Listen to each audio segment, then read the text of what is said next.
As we mentioned at the very start of this module, there are an awful lot of jobs that teachers have to do outside of the classroom.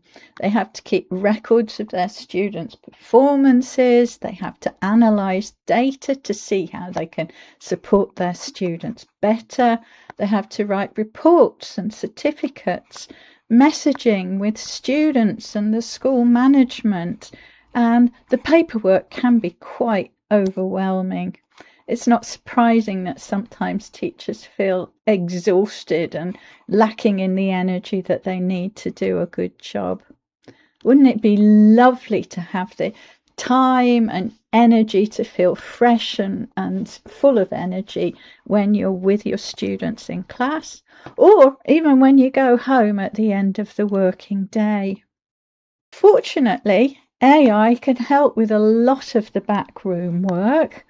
It can help, for example, writing emails, writing your reports, issuing your certificates, and so on. It can help plan terms, it can plan the outline of a course, or even the details of how a lesson is going to run. It can help brainstorm. If you have an issue that you're not sure how to handle it, then you can ask AI to give you some ideas and maybe help you clarify the solutions that you could use. And finally, AI is really good at organising information. So all of those notes that you have about student performance or issues that have arisen in meetings, you can ask AI to turn them into some form of solid report that makes sense. A couple of very important points to bear in mind, however, when you are using AI. First up, reminder that AI can sometimes make mistakes, and it's really important that you take the initiative and make sure that you evaluate those outputs that you've been given very carefully.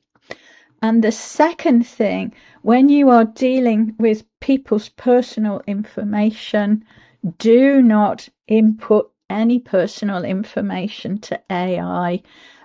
Whatever goes into AI becomes part of its learning data. So names, emails, anything you put in there could be used in the future by AI to generate other material. So always just ask AI to produce a general resource and then download that resource, and only then should you add the names or the emails and so on.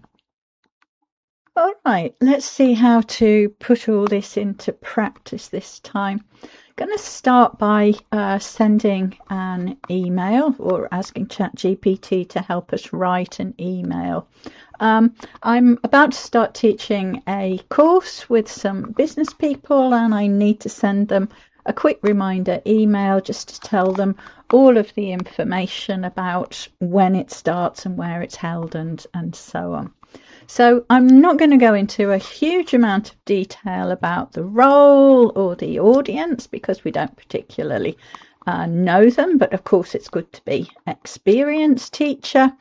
The output needs quite a bit of information though, because that is what we're going to be copy pasting into our email server to send to our business people. So first up, the format: short welcome email and welcoming them to the course.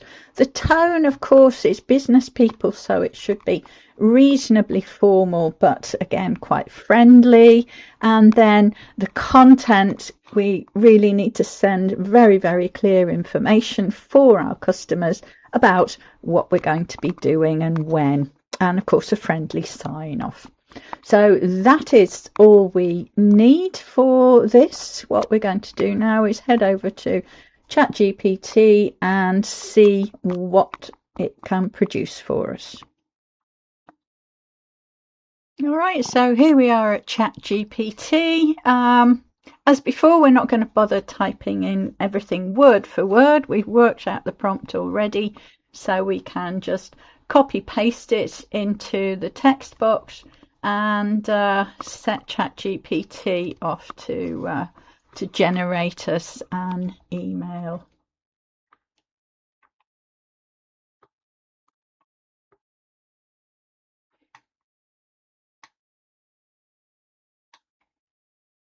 And this contains everything that we need. It's all the same as what I asked it to include. So this looks great. I don't need to do anything more to it other than to copy paste it into my email browser, and then I can add the email addresses and send it off. So email very, very quickly, no need to spend all the time typing and so on. And a quick look at the second way in which AI can be helpful. So if you have a problem or something that you're wondering about, you can use AI as a kind of a discussion partner or somebody to bounce ideas off.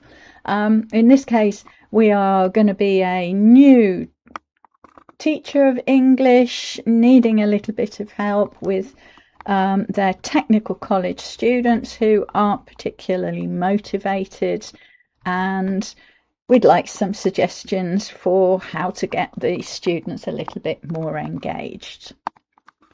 Very simple situation, and we're going to put this to ChatGPT and see what it can suggest. And now I'm back with ChatGPT, and let's see. Again, I'm just going to copy paste what I've been thinking about separately.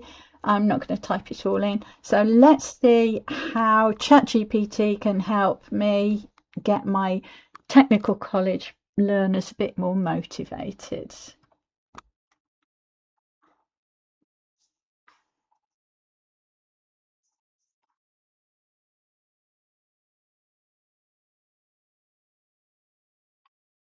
Okay, so don't worry, it's very common, making it relevant, make things very active, and try and give practical tasks and so on. Yeah, so again, this is a useful start for me, and as it's suggesting also that we can have a bit more specific activities to help with particular areas of study as well. So that's quite a helpful thing, and if I were a new student, a new teacher, I would find that quite reassuring. And as usual, a couple of questions for you to think about. Chance for you to try handing over a couple of your tasks to AI, and a little bit of reflection on how things worked and what you could maybe do better in future.